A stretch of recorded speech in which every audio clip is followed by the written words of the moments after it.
Graça e a paz, irmãos.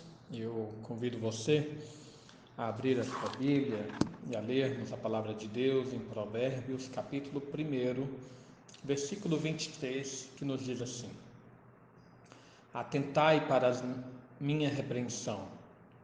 Eis que derramarei copiosamente para vós outros o meu espírito, e vos farei saber as minhas palavras. Atenção à promessa.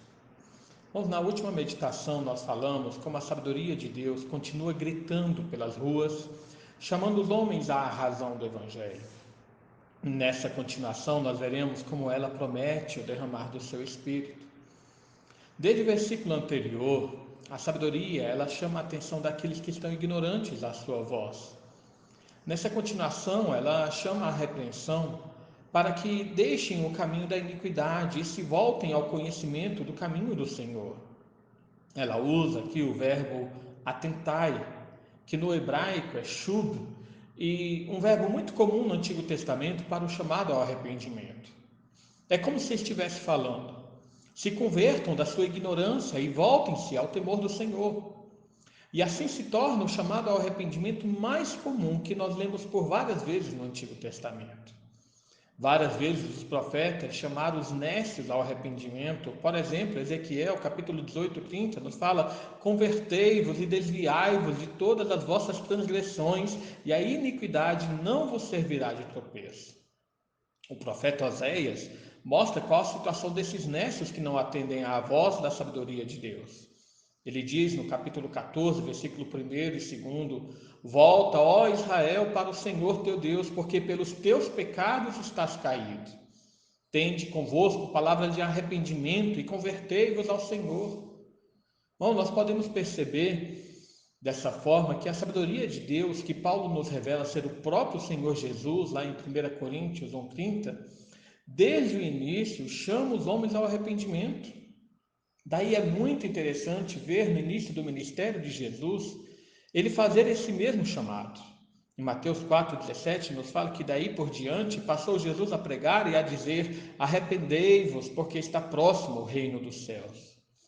Mas vejam que há uma promessa àqueles que ouvirem a sua voz e passarem a atentar aos seus ensinos e seguirem seus conselhos. Nos diz: eis que derramarei copiosamente para vós outros o meu espírito, na segunda parte do nosso texto. Esse chamado ao arrependimento, como a promessa de bênção, é a mesma mensagem que os profetas proclamavam em seu tempo. O profeta Isaías, capítulo 55, 6 e 7, ele fala: buscai o Senhor enquanto se pode achar, invocai-o enquanto está perto, deixe o perverso o seu caminho, o iníquo os seus pensamentos, converta-se ao Senhor, que se compadecerá dele, e volte-se para o nosso Deus, porque é rico em perdoar. E essa continua sendo a mesma proclamação que o Evangelho tem feito no decurso das gerações após a vinda do Senhor Jesus. Nós podemos ver essa proclamação no discurso de Pedro, logo a seguir no evento do Pentecostes, e vejamos como as palavras são muito parecidas, pois há o chamado ao arrependimento e a promessa do envio do Espírito Santo. Em Atos 2, versículo 38, nós lemos: respondeu-lhes Pedro: arrependei-vos e cada um de vós seja batizado em nome de Jesus Cristo para a remissão dos vossos pecados e recebereis o dom do Espírito Santo. Há um derramamento prometido para aqueles que ouvem o chamado dos céus. Há um derramamento não de juízo e condenação, mas um derramamento do Espírito Santo. É o que João Batista anunciou como sendo o batismo de Jesus, dizendo: ele vos batizará com o Espírito Santo, em Mateus 3,11. E aqui observamos que não é apenas a concessão de uma porção minimamente necessária do Espírito, mas é a promessa de uma abundância. Essa promessa abundante também foi anunciada pelos profetas.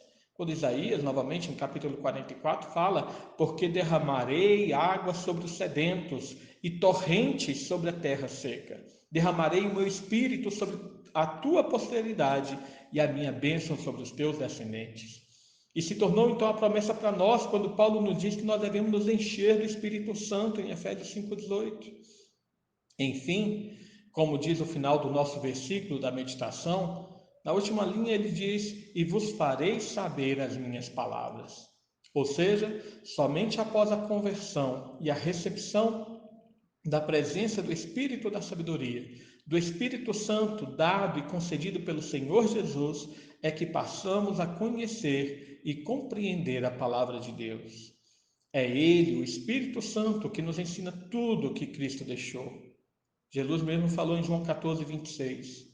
Mas o Consolador, o Espírito Santo, a quem o Pai enviará em meu nome, esse vos ensinará todas as coisas e vos fará lembrar de tudo o que vos tenho dito. Enfim, o Evangelho do Senhor Jesus chama todos ao arrependimento. Há promessas maravilhosas àqueles que ouvirem a sua voz. Há tesouros inestimáveis nos seus ensinos. Como disse bem o profeta Isaías: buscai o Senhor enquanto se pode achar, invocai-o enquanto está perto. Que Deus nos abençoe. Oremos. Pai amado, mais uma vez nós nos colocamos diante de Ti. Agradecemos, Senhor, pela Tua obra em nossa vida. Te agradecemos pela Tua sabedoria, pelo Teu Filho Jesus. Te agradecemos, Senhor, porque o enviaste para a nossa salvação e para derramar sobre nós o Seu Espírito Santo, que nos dá entendimento de todas as coisas. E é, Senhor, nessa base, com o conhecimento que vem da Tua palavra, com a presença do Teu Espírito Santo em nós, que nós pedimos e clamamos que Tu venha nos santificar, que Tu venha nos aproximar de Ti, que Tu venha nos ensinar e derramar mais e mais da Tua presença em nós.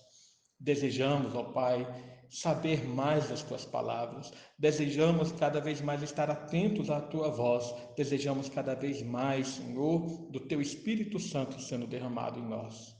E é, portanto, Pai, em nome da Tua sabedoria, em nome do Teu Filho Jesus, que nós clamamos. Amém e amém.